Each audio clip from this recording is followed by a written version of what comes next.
आपने नाम सुना होगा आरटीआई के बारे में, आरटीआई। ठीक है, ये क्या करता है? आरटीआई 2005 अधिनियम 2005 के तहत है। यानी कि हम जो हमारी सूचना होती है, जैसे ग्राम समाज की सूचनाएं, ग्राम पंचायत की सूचनाएं, कोई घर, कोई सड़क बन रहा है, उससे रिलेटेड सूचनाएं अगर हमें लेनी है, यानी उसके बारे में जानकारी लेना है, तो हम कैसे ले सकते हैं, इसके बारे में हम आज जानेंगे। कैसे अप्लाई करना है, ऑफलाइन ऑनलाइन दोनों तरीके से। लेकिन सबसे पहले मैं इसमें बताऊंगा कि ऑफलाइन कैसे नहीं करना है, ऑनलाइन कैसे करना है। ठीक है, तो ऑनलाइन में क्या क्या हमारे पास दस्तावेज होना चाहिए, तब हम उसको अप्लाई कर पाएंगे। और ऑनलाइन कैसे करना है ताकि हम उसको सूचनाएं प्राप्त कर सकें। जैसे अगर मुझे सपोज ग्राम समाज की, ग्राम सभा की सूचनाएं लेनी है, ठीक है, तो उसमें हमें कैसे करना है? तो सबसे पहले हमें ज़रूरी चीज़ ध्यान रखना है, आधार कार्ड होना चाहिए, पैन कार्ड होना चाहिए। अगर आप गरीबी रेखा से नीचे है तो हमारे पास राशन कार्ड लाल वाला होना चाहिए, यानी कि बीपीएल कार्ड होना चाहिए। तब हम जाकर के फ्री में सूचनाएं प्राप्त कर सकते हैं। अगर हमारे पास राशन कार्ड, बीपीएल कार्ड नहीं है तो भी हम सूचनाएं प्राप्त कर सकते हैं, लेकिन हमें 10 रुपये से लेकर के 100 रुपये के बीच में चार्ज पे करना पड़ेगा सूचनाएं को प्राप्त करने के लिए। सपोज हमारे गांव में काम सही से नहीं हो रहा है, सड़क सही से नहीं बन रही, उसमें घोटाले हो रहे हैं, तो फिर हमें क्या करना होगा? आरटीआई के तहत हमें वीडियो, यानी कि जो आपके ब्लॉक प्रमुख है वहाँ पे भी अप्लाई करना पड़ेगा। ठीक है, डिस्ट्रिक्ट मजिस्ट्रेट सेलेक्ट करके हमें वहाँ पे अपना जो भी है ब्लॉक प्रमुख है वहाँ पे डालना है आरटीआई। मैं इसको वीडियो में देखेंगे किस तरीके से लिखना है। मैंने एक एग्जांपल लिया है, आप इस तरीके से अलग अलग विभाग में डाल सकते हैं। आरटीआई डालने से पहले आरटीआई का जो गाइडलाइन है वो हमें ज़रूर ध्यान में रखना चाहिए, और किस तरीके से हम उसमें पूछ नहीं सकते। जैसे अगर हमारे उसमें क्यों लगाते हैं, कैसे लगाते हैं, कहाँ लगाते हैं, यानी कि प्रश्नवाचक चिन्ह वाले जो भी हमें सूचनाएं लेनी है, तो उसमें प्रश्नवाचक चिन्ह नहीं होने चाहिए, प्रश्नवाचक शब्द नहीं होने चाहिए। अगर ऐसे होते हैं कि हम प्रश्न पूछ रहे हैं तो हमें सूचनाएं नहीं दी जाएगी। फॉर्मेट कैसे बना के रखना है, यानी ड्राफ्ट कैसे बनाना है, तो आप मुझे मेल पे भी कर सकते हैं, मैं उसका ड्राफ्ट बना करके दे दूँगा। तो चलते हैं, और किस तरीके से अप्लाई होता है मैं अपने लैपटॉप पे करके दिखाता हूँ, और उस तरह से करना है। तो सबसे पहले हम क्या करेंगे, गूगल खोलेंगे। मैं इस तरह से गूगल पे क्लिक करूँगा, गूगल ओपन होगा। अभी यहाँ पे हम लिखेंगे आरटीआई, आरटीआई जैसे ही लिखेंगे आरटीआई ऑनलाइन आ जाएगा। मैं इस पर क्लिक करूँगा और ये पहला लिंक खुलकर आएगा। जैसे पहला लिंक आ रहा है यूपी गवर्नमेंट, ठीक है, आरटीआई ऑनलाइन। तो मैं यूपी से हूँ तो मैं यूपी में ही करूँगा, तो मैं यहाँ पे यूपी पे क्लिक, आरटीआई ऑनलाइन पे क्लिक करता हूँ पहले लिंक पे। जैसे मैंने इस पर क्लिक किया तो यहाँ पे बहुत सारे कुछ खुलकर आते हैं। तो यहाँ पे हम देखेंगे कि क्या आ रहा है। पहला यहाँ पे आ रहा है उत्तर प्रदेश सरकार का एक पहल, ठीक है, आरटीआई ऑनलाइन, और यहाँ पे लिख कर आता है यूपी आरटीआई ऑनलाइन कहीं से कभी भी, यानी हम कहीं से कभी भी कर सकते हैं। ठीक है, तो इसमें कुछ सूचनाएं इसमें दी गई है। तो पहले उसमें हम क्या करेंगे, आरटीआई आवेदन करने का प्रशिक्षण वीडियो। अगर वीडियो देखना चाहते हैं तो यहाँ पे क्लिक करके हम देख सकते हैं, और पीडीएफ देखना चाहते हैं तो पीडीएफ भी दे सकते हैं। जैसे सूचना का अधिकार अधिनियम 2005, उत्तर प्रदेश सूचना का अधिकार नियमावली 2015, उत्तर प्रदेश सूचना का अधिकार नियमावली संशोधन 2019। तो ये सब देखेंगे, महत्वपूर्ण लेख देखेंगे, इसमें आपको मिल जाएगा।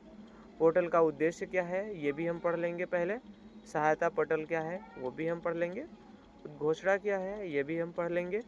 तो ये सब हमें ज़रूर से ज़रूर देखना चाहिए। और ठीक है, तो और एक चीज़ यहाँ पे हम देखेंगे, पहला यहाँ पे ये किस तरीके से हमें यहाँ पे करना है वो यहाँ पे दिखा रहा है। जब मैं आरटीआई आवेदन करता हूँ तो पहले यहाँ पे क्या क्या हमें शो होता है वो यहाँ पे भी हम देख करके भी ड्राफ्ट देख सकते हैं। जैसे आरटीआई रिक्वेस्ट जब डालते हैं, पहला हमारा ट्रांसफ़र किधर होगा, दो डिवाइड में भाग जाता है।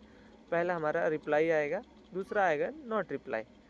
अगर रिप्लाई आता है तो हमें आगे क्या क्या करना चाहिए, ये प्रोसेस है। अगर रिप्लाई नहीं आता है तो हमें क्या करना चाहिए।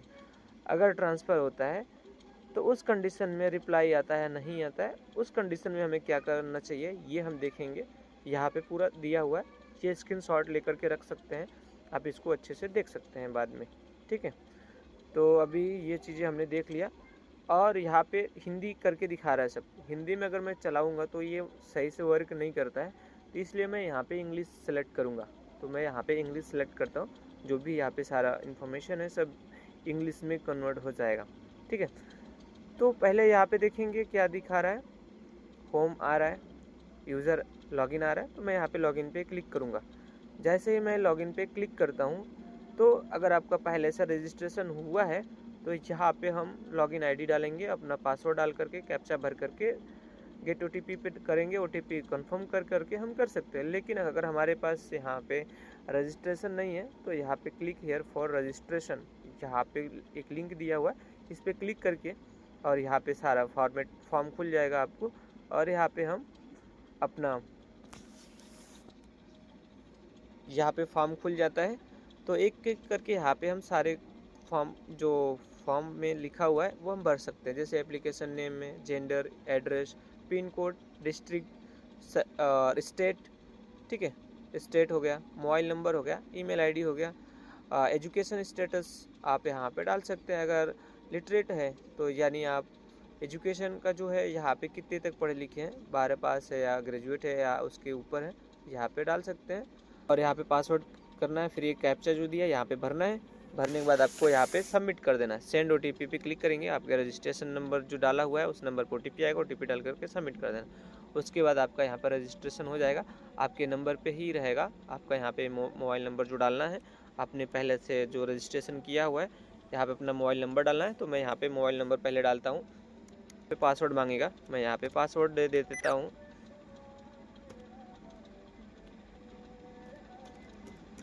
पासवर्ड डाल दिया, फिर हमारा जो हिंट है कैप्चा है उसको मैं भरूँगा, एज 5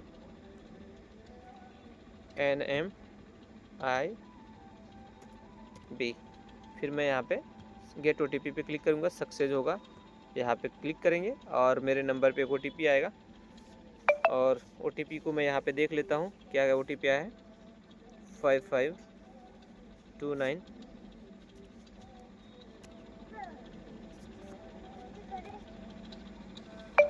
552936। मैंने टोटल रिक्वेस्ट डाला था 8, जिसमें से 7 पे कोई एक्शन नहीं हुआ है, 7 पे कोई एक्शन नहीं हुआ है, और एक हमारा डिस्पोज हो चुका है, ठीक है, यानी कि उसका उत्तर हमें दे दिया गया है।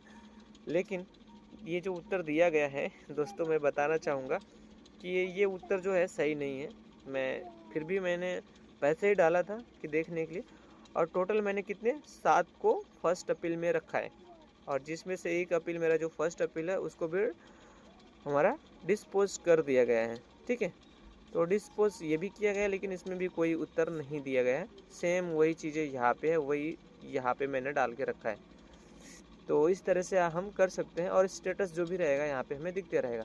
फर्स्ट अपील कहाँ से करना है, जैसे हमारे डैशबोर्ड है, ये पूरा हमारा डैशबोर्ड दिख रहा है।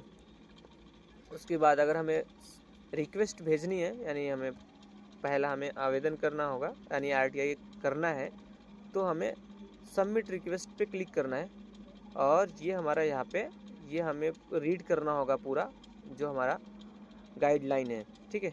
21 के आसपास है गाइडलाइन। तो यहाँ पे अगर हम देखने चाहेंगे तो देख सकते हैं कितने गाइडलाइन है, तो लगभग 19 गाइडलाइन है, ठीक है।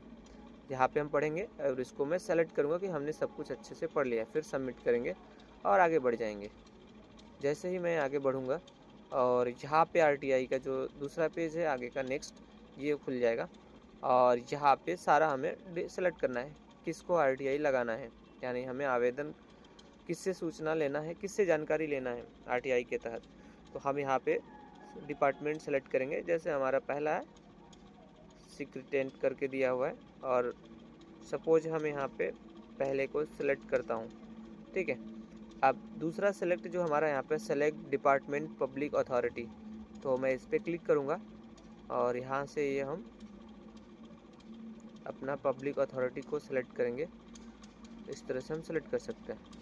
तो कोई भी हम सिलेक्ट कर सकते हैं। जैसे मैं यहाँ पे डिस्ट्रिक्ट मजिस्ट्रेट ऑफिस सेलेक्ट करता हूँ, सेकंड पे मैं सिलेक्ट करता हूँ जो हमारा पब्लिक अथॉरिटी है, इसको मैं सिलेक्ट करता हूँ और इसको मैं सिलेक्ट करते रहेंगे 5 मिनट, ठीक है।